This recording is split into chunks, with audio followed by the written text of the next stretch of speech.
Israeli लष्करानं काल Gaza शहरातील आणखी एक 7 मजली इमारत उद्ध्वस्त केली आहे. लष्करी प्रवक्त्यानं अल रोया टॉवर आणि जवळच्या तंबूमधील लोकांना दक्षिणेकडील मानवीय क्षेत्रात स्थलांतरित होण्याचे आदेश दिले होते. गेल्या 3 दिवसात गाझा शहरातील ही तिसरी उद्ध्वस्त इमारत आहे. इस्रायलने ही इमारत हमासच्या लष्करी आणि गुप्तचर कार्यासाठी वापरली जात असल्याचा दावा केला होता. हमासने आरोप फेटाळून लावले, मात्र या हल्ल्यात जीवितहानीसंदर्भात माहिती कळू शकलेली नाहीये. हाँगकाँगमध्ये ट्रॉपिकल स्टॉर्म तापाहमुळे जनजीवन पूर्णतः विस्कळीत झाले. या वादळामुळे जोरदार पाऊस झाला आणि वादळी वारे वाहू लागले. त्यामुळे शहरात नंबर 8चा स्टॉर्म सिग्नल जारी करण्यात आला होता, जो 3ऱ्या क्रमांकाचा गंभीर इशारा मानला जातो. या वादळामुळे 100हून अधिक विमानांची उड्डाणं देखील रद्द करण्यात आली. तसंच रेल्वे आणि फेरी सेवेवर देखील या वादळाचा मोठा परिणाम झाला. या वादळामुळे 2 जण जखमी झाले असून त्यांच्यावर सध्या रुग्णालयात उपचार सुरू आहेत. यासोबत वादळामुळे 20 झाडं देखील उन्मळून पडली आणि अनेकांना तात्पुरत्या निवाऱ्याचा देखील आधार घ्यावा लागला. चीनच्या ग्वांगडोंग भागाला देखील या वादळाचा मोठा फटका बसलाय. ब्रिटनने पॅलेस्टाईन ॲक्शनवर बंदी घालण्यात आल्याच्या निर्णयाला विरोध करण्यासाठी पार्लमेंट स्क्वेअरच्या ठिकाणी आंदोलन केले. या आंदोलनात शेकडो आंदोलक सहभागी झाले होते. दरम्यान पॅलेस्टाईनच्या बाजूने घोषणा करण्यात आल्या. ऑगस्ट महिन्यातही असेच आंदोलन करण्यात आले होते. त्यावेळी आंदोलकांनी पोलिसांना धक्काबुक्की केली आणि याचाच पोलिसांनी निषेध केलाय. या झटापटीत 425 आंदोलकांना पोलिसांनी अटक केली आहे. ब्रुसेल्समध्ये इस्रायलच्या गाझावरील युद्धाविरोधात मोठ्या प्रमाणात निदर्शनं करण्यात आली आहेत. या निदर्शनांमध्ये जवळपास 1,10,000 लोक सहभागी झाली. अनेक निदर्शकांनी लाल रंगाचे कपडे परिधान केले होते आणि लाल रंगाचे फलक देखील हाती घेतले होते. इस्रायल आणि त्याच्या समर्थकांना लाल कार्ड दाखवण्याचा यामागे उद्देश असल्याचं निदर्शकांनी यावेळी सांगितलंय. तसंच निदर्शकांनी बॉयकॉट इस्रायल, फ्री पॅलेस्टाईन अशा घोषणा देखील दिल्या आणि काहींनी स्टॉप जेनोसाइड असं देखील फलक दाखवून लक्ष वेधलं.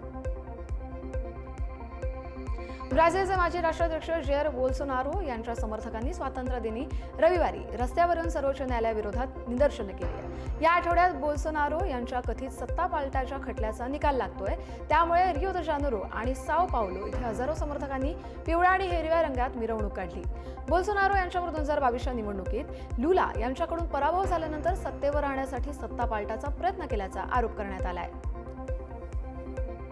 येमेनमधील हौती बंडखोरांनी इस्रायलच्या दक्षिणेकडील रॅमन या आंतरराष्ट्रीय विमानतळावर ड्रोन हल्ले केले. त्यामुळे दक्षिण इस्रायलमधील हवाई क्षेत्र बंद करण्यात आलंय. परिणामी विमान सेवा देखील विस्कळीत झाली आहे. हुथींनी केलेल्या ड्रोन हल्ल्यांपैकी एक ड्रोन विमानतळाच्या प्रवासी हॉलवर आदळलं. या हल्ल्यात एक व्यक्ती किरकोळ जखमी झाल्याची देखील माहिती आहे. 2 आठवड्यांपूर्वीच इस्रायलने यमनची राजधानी सना इथे हुथींच्या पंतप्रधानांसह अनेक नेत्यांना ठार केलं होतं. त्यानंतर हुथींनी इस्रायल आणि समुद्रातील जहाजांवर हल्ले तीव्र करण्याची शपथ घेतली होती. रशियाने युक्रेनवर आतापर्यंतचा सगळ्यात मोठा हवाई आणि ड्रोन हल्ला केलाय. युक्रेनचे अध्यक्ष झेलेन्स्की यांनी असं देखील म्हटलंय की रशियाने कीव्हमधील मुख्य सरकारी इमारतीला लक्ष्य केलं, जे इथले युद्धातील पहिलं आक्रमण आहे. सरकारी इमारतीवर हल्ला झाल्यानंतर आग लागली आणि या इमारतीत युक्रेनच्या पंतप्रधानांच्या कार्यालयासह अनेक महत्त्वाची कार्यालयं आहेत. अधिकाऱ्यांनी असं देखील सांगितलंय देशभरात झालेल्या हल्ल्यांमध्ये एका मुलासह 4 जणांचा मृत्यू देखील झालाय. युक्रेनियन हवाई दलाच्या म्हणण्यानुसार रशियाने 805 ड्रोन तसंच 17 क्रूज आणि बॅलिस्टिक क्षेपणास्त्र डागली आहेत. पश्चिम तुर्कीमधील इझमिर या शहरात एका 16 वर्षाच्या हायस्कूल विद्यार्थ्यानं पोलीस ठाण्यावर हल्ला केला. या हल्ल्यात 2 पोलीस अधिकारी आणि 1 नागरिक जखमी झाल्याची माहिती इझमिर प्रांताचे गव्हर्नर सुलेमान एल्वान यांनी दिली आहे. हा हल्ला बाल्कोवा जिल्ह्यातील पोलीस ठाण्यावर झाला, जे तुर्कीमधील 3रं सगळ्यात मोठं शहर आहे. यानंतर हल्लेखोराला अटक करण्यात आली असून त्याच्या पायाला देखील गोळी लागली होती. हल्लेखोरानं पोलीस ठाण्याबाहेर पहारा देत असलेल्या एका पोलीस अधिकाऱ्यावर गोळीबार करून त्याला ठार देखील केलंय. हल्ल्यामागचं कारण मात्र सध्या अस्पष्ट आहे. पोलिसांकडून तपास सुरू आहे. हरियाणातील जिंद इथल्या एका तरुणाची अमेरिकेत गोळ्या घालून हत्या करण्यात आली आहे. त्याने रस्त्याच्या कडेला लघवी करणाऱ्या एका अमेरिकन व्यक्तीला रोखलं, ज्यामुळे संतापलेल्या त्या व्यक्तीनं पिस्तूल काढून त्याच्यावर थेट गोळ्या झाडल्या. त्यामुळे तो तरुण जमिनीवर रक्ताच्या थारोळ्यात कोसळला. माहिती मिळताच पोलिसांनी घटनास्थळी धाव घेत जवळच्या रुग्णालयात त्याला दाखल केलं, मात्र डॉक्टरांनी त्याला मृत घोषित केलं. तो कुटुंबातील एकुलता एक मुलगा होता. 2.5 वर्षांपूर्वी तो डंकी मार्गानं अमेरिकेत पोहोचला होता. पोर्तुगालच्या लिस्बनमध्ये फ्युनिक्युलर ट्रामचा भीषण अपघात झालाय, ज्यात चालक आंद्रे मार्केस आणि 15 प्रवाशांचा मृत्यू झालाय. या घटनेमुळे देशभरात शोककळा पसरली आहे. राष्ट्राध्यक्ष मार्सेलो रेबेलो दे सोसा आणि इतर मंत्र्यांनी या नागरिकांच्या अंत्यसंस्काराला हजेरी लावली आहे. आंद्रे मार्केस हे ओलेइरोज या जवळच्या सर्नादास दे साव सिमाओ या भागात राहणारे होते. त्यांनी तब्बल 15 वर्ष ट्राम चालवण्याचं काम केलंय. एलेवाडोर दा ग्लोरिया या प्रसिद्ध ट्रामची केबल अचानक तुटल्यामुळे हा अपघात झाला. 1914 पासून ही ट्राम सेवेत होती. दरम्यान अपघाताची सखोल चौकशी सुरू असून अंतिम अहवाल लवकरच प्रसिद्ध होईल. जॉर्जियातील हुंदाई कंपनीच्या कारखान्यात अमेरिकेच्या स्थलांतरित विभागानं छापा घातला होता आणि या घातलेल्या छाप्यात दक्षिण कोरियाच्या 300 पेक्षा जास्त कर्मचाऱ्यांना ताब्यात घेतलं गेलं होतं. मात्र दक्षिण कोरिया आणि अमेरिका यांच्यातील करारानंतर या कर्मचाऱ्यांची सुटका केली जाणार आहे असं जाहीर करण्यात आलंय. अमेरिकेच्या स्थलांतरित विभागाच्या अधिकाऱ्यांनी असं देखील सांगितलंय की त्यांनी 475हून अधिक दक्षिण कोरियाच्या नागरिकांना हुंदाई कंपनीच्या आवारात पकडलंय. दक्षिण कोरियाचे परराष्ट्र मंत्री चो ह्यून यांनी यानंतर 300हून अधिक दक्षिण कोरियाचे नागरिक असल्याची माहिती दिली आहे. रशियाने कॅन्सरच्या लढाईत एक नवीन यश मिळवलंय. रशियातील फेडरल मेडिकल तसंच बायोलॉजिकल एजन्सीनं कॅन्सरवर लस तयार केल्याचा दावा केलाय. mRNA बेस्ट या व्हॅक्सिनने सगळ्या चाचण्या यशस्वीपणे पार केल्यात. त्यामुळे ही लस सुरक्षित आणि प्रभावशाली सिद्ध झाल्याचं म्हटलं गेलंय. FMB यांच्या प्रमुख वेरोनिका यांनी ईस्टर्न इकॉनॉमिक फोरममध्ये याची घोषणा केली आहे. वैज्ञानिकांना आता अंतिम मंजुरीची देखील प्रतीक्षा आहे. अनेक प्रकारच्या कॅन्सर लसींवर काम सुरू आहे आणि या लसीच्या सुरुवातीचं टार्गेट कोलोरेक्टल कॅन्सर असणार आहे. त्यानंतर ब्रेन कॅन्सर आणि डोळ्यांचा कॅन्सरसाठी लस विकसित केली जाणार आहे. पश्चिम आशियात इस्रायल आणि हमास यांच्यातील रक्तजंजित संघर्षाला तब्बल 23 महिने उलटलेत आणि या काळात 60,000हून अधिक जणांचा मृत्यू झालाय, तर लाखो लोकांना विस्थापित देखील व्हावं लागलंय. अमेरिका शांती प्रस्तावनेसाठी प्रयत्न करत असल्याचं सांगितलं जात असतानाच राष्ट्राध्यक्ष डोनाल्ड ट्रम्प यांनी मात्र मोठा दावा केलाय. इस्रायलने सगळ्या अटी मान्य केल्याचं ते म्हणालेत आणि आता हमासने निर्णय घ्यावा अशी अंतिम त्यांनी चेतावणी देखील दिली आहे. ट्रम्प यांच्या या वक्तव्यामुळे संघर्ष संपुष्टात येण्याची देखील शक्यता वर्तवली जाते. ट्रम्प यांनी भारतावर लादलेला टॅरिफ हा योग्य निर्णय असल्याचं युक्रेनचे राष्ट्राध्यक्ष झेलेन्स्की यांनी म्हटलंय.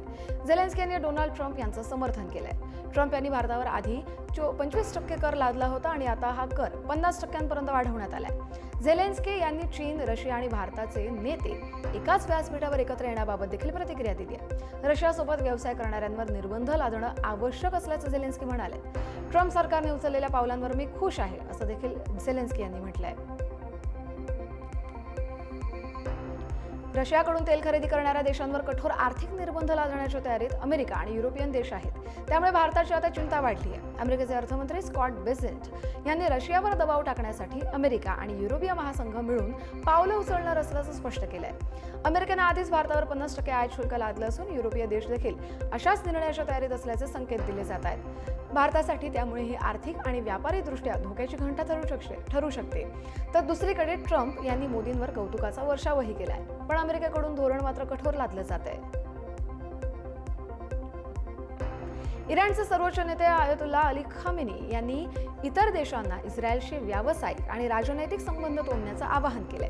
यावेळी त्यांनी इस्रायलला सगळ्यात तिरस्कृत आणि एकाकी सरकार असं देखील म्हटलंय. त्यांनी विशेषतः मुस्लिम देशांना तोडून इस्रायलला अधिक एकटं पाडण्यास सांगितलंय. 2023 मध्ये हमास विरुद्धच्या युद्धानंतर खामेनी यांनी इस्रायलच्या बहिष्कारासाठी आवाहन केलं, परंतु इस्रायलशी 12 दिवसांच्या युद्धानंतर त्यांनी हे आवाहन प्रथमच पुनरुच्चारलंय. सोमवारी प्रिन्स विल्यम आणि त्यांची पत्नी कॅथरीन यांनी विमेन्स इन्स्टिट्यूटला भेट दिली आहे. राणी एलिझाबेथ द्वितीय यांच्या 3ऱ्या पुण्यतिथीनिमित्त त्यांनी हा दौरा केलाय. राणी एलिझाबेथ द्वितीय या विमेन्स इन्स्टिट्यूट संस्थेच्या संरक्षक होत्या. या भेटीदरम्यान ड्यूक आणि डचेस ऑफ केम्ब्रिज यांनी संस्थेतील महिलांशी चहा आणि केक खात संवाद साधला. राणीच्या स्मरणार्थ आयोजित या कार्यक्रमात उपस्थित राहून त्यांनी राणीच्या कार्याला आदरानं श्रद्धांजली वाहिली. इराणच्या तेहरानमधील एका प्रसिद्ध टॉवरजवळ शेकडो लोक वर्षातील दुसरं पूर्ण चंद्रग्रहण पाहण्यासाठी जमले होते. पृथ्वी, सूर्य आणि चंद्र सरळ रेषेत आल्यामुळे पृथ्वीच्या सावलीनं चंद्राला झाकलं. या चंद्रग्रहणाला ब्लड मून असं देखील म्हणतात, कारण त्याचा रंग लालसर होतो. हे संपूर्ण ग्रहण आशिया, पूर्व आफ्रिका आणि ऑस्ट्रेलियाच्या पश्चिम भागात दिसले. यानंतर 2 आठवड्यांनी न्यूझीलंड, ऑस्ट्रेलियाचा काही भाग आणि अंटार्क्टिकामध्ये खंडग्रास सूर्यग्रहण देखील दिसणार आहे.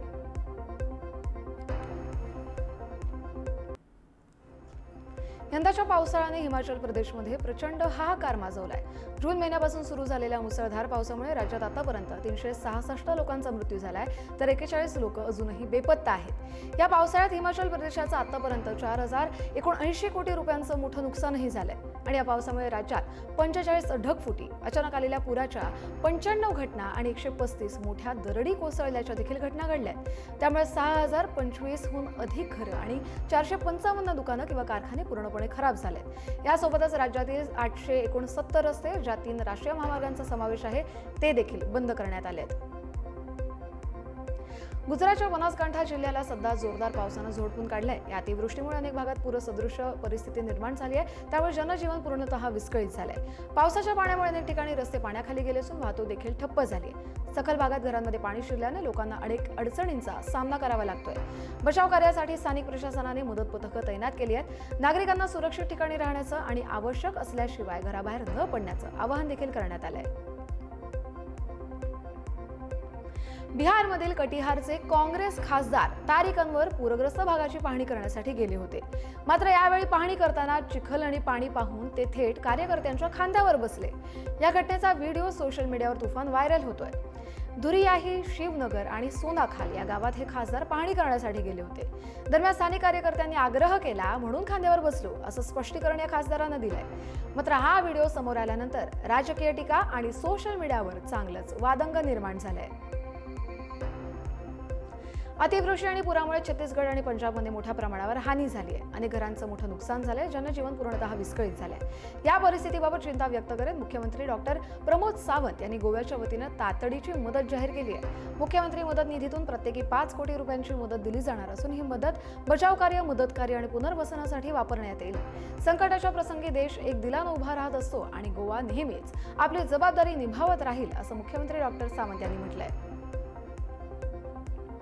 दिल्लीत यमुनेची पाणी पातळी हळूहळू खाली येऊ लागली आहे. गेल्या काही दिवसांपासून दिल्लीमध्ये यमुना नदीतील वाढलेल्या पाणी पातळीमुळे पूरस्थिती निर्माण झाली होती. काल रात्री यमुना नदीची पाणी पातळी धोक्याच्या खाली आली आहे. त्यामुळे प्रशासनासह दिल्लीकरांनी सुटकेचा निश्वास सोडलाय. पुराच्या पाण्यामुळे दिल्लीच्या अनेक भागांमध्ये तसंच जुन्या लोखंडी पुलासह सखल वस्त्यांमध्ये जनजीवन विस्कळीत झालं होतं.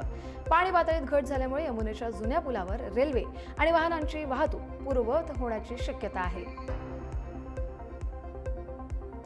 राजस्थानच्या 4 विद्यार्थ्यांनी रस्ते बंद असल्याने परीक्षेला जाण्यासाठी हेलिकॉप्टरचा पर्याय निवडलाय. उत्तराखंडच्या मुक्त विश्वविद्यालयातील विद्यार्थी बीएडचं शिक्षण घेत होते. त्यांना उत्तराखंडला RS तोलिया PG कॉलेजमध्ये परीक्षेला जायचं होतं. परंतु भूस्खलनामुळे उत्तराखंडचे बरेचसे रस्ते बंद झालेत. हल्द्वानीहून मुन्स्यारीला एक एव्हिएशन कंपनीने या विद्यार्थ्यांची अडचण ओळखून 2 पायलट सोबत देत हेलिकॉप्टरची सोय केली. एका विद्यार्थ्यासाठी एका बाजूचं भाडं हे 5200 रुपये ठरवण्यात आलं होतं. हरियाणाच्या फरीदाबादमध्ये एसीमुळे एका कुटुंबाला आपला जीव गमवावा लागलाय. घरात अचानक एसीचा स्फोट झाला. या स्फोटामुळे मोठी आग लागली आणि सगळं काही जळून खाक झालं. या अपघातात कुटुंबातील 3 सदस्यांचा मृत्यू झाला आणि सोबतच एक लहान मुलगा गंभीर जखमी आहे.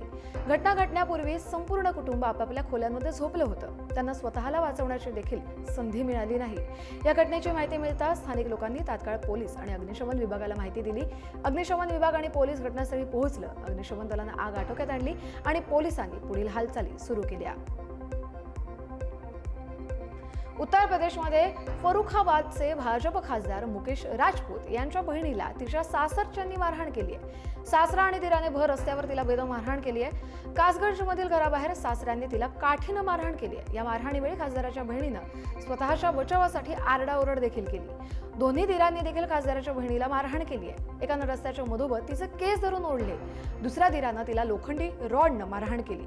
त्याने तिच्या हातावर चाकून हल्ला देखील केला आणि यानंतर आता या प्रकरणी गुन्हा नोंदवण्यात आलाय. जम्मू काश्मीरच्या कुलगामच्या गुद्दर जंगलात सुरक्षा दल आणि दहशतवाद्यांमध्ये चकमक झाली आहे. या चकमकीत 2 दहशतवादी मारले गेलेत, तर 1 जवान शहीद झाला असून 3 जवान जखमी आहेत. या जखमींवर श्रीनगरच्या रुग्णालयात उपचार सुरू आहेत. सर्च ऑपरेशन दरम्यान ही चकमकीची घटना घडली आहे. या कारवाईत जम्मू काश्मीर पोलीस, लष्कर आणि CRPFचे जवान मोहिमेत सहभागी झाले होते.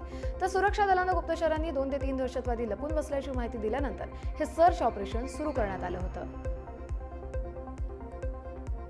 जम्मूच्या आरएसपुरा सेक्टरमधील आंतरराष्ट्रीय सीमेवरून एका पाकिस्तानी घुसखोराला अटक करण्यात आली आहे. पाकिस्तानच्या पंजाब प्रांतातील सरगोधा इथल्या रहिवासी असलेल्या घुसखोराला रविवारी रात्री ऑक्ट्रॉय पोस्टवर तैनात असलेल्या बीएसएफच्या जवानांनी पाहिलं. काही फेऱ्यांनंतर त्याला सीमेवरील कुंपणाजवळ अटक करण्यात आली आहे. त्याच्याकडून काही पाकिस्तानी चलन देखील जप्त केलं गेलंय. घुसखोरीच्या प्रयत्नामागील हेतू जाणून घेण्यासाठी आता त्याची कसून चौकशी केली जाते. सुधारित जीएसटीमुळे आर्थिक वर्ष 2025 आणि 26 मध्ये भारतीय कंपन्यांच्या महसुलात 6 ते 7% वाढ होण्याची शक्यता आहे. नवीन जीएसटी रचना 22 सप्टेंबर पासून लागू होतीये. जीएसटी प्रणालीतील नफेखोरी विरोधी नियमांमुळे कंपन्यांना जीएसटी दर कपातीचा फायदा उचलून आपल्या नफ्याच्या मार्जिनमध्ये मोठी वाढ करण्यापासून रोखलं जाण्याची शक्यता आहे. जीएसटी कपातीचा राष्ट्रीय उपभोगावर सकारात्मक परिणाम अपेक्षित आहे, जो कंपन्यांच्या महसुलाचा 15% इतका हिस्सा आहे.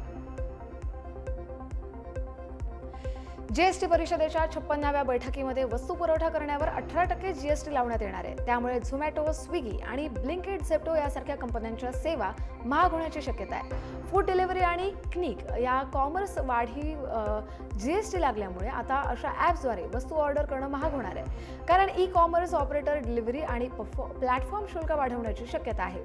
रेस्टॉरंट आणि प्लॅटफॉर्म शुल्कावर 5% जीएसटी आकारला जात होता. आता फूड डिलिव्हरीवर 18% जीएसटी लावला जाणार आहे. त्याचाच फटका ग्राहकांना बसू शकतो. देशभर मतदार पडताळणी लागू करण्याच्या हालचाली गतिमान झाल्या आहेत. देशातील सगळ्या राज्यांच्या मुख्य निवडणूक आयुक्तांची बुधवारी दिल्लीत बैठक आयोजित करण्यात आली आहे. केंद्रीय निवडणूक आयोगाने बिहारमध्ये स्पेशल इंटेन्सिव्ह रिव्हिजन ही मतदार पडताळणीची विशेष मोहीम राबवली आहे. या मोहिमेवरून राजकीय आरोप प्रत्यारोप सुरू असून सर्वोच्च न्यायालयात देखील आयोगाच्या मोहिमेला विविध याचिकांद्वारे आव्हान दिलं गेलं आहे. दरम्यान आयोगाने देशभरातील अन्य राज्यांमध्ये देखील मतदार पडताळणीची मोहीम राबवण्याची जोरदार हालचाल सुरू केली आहे.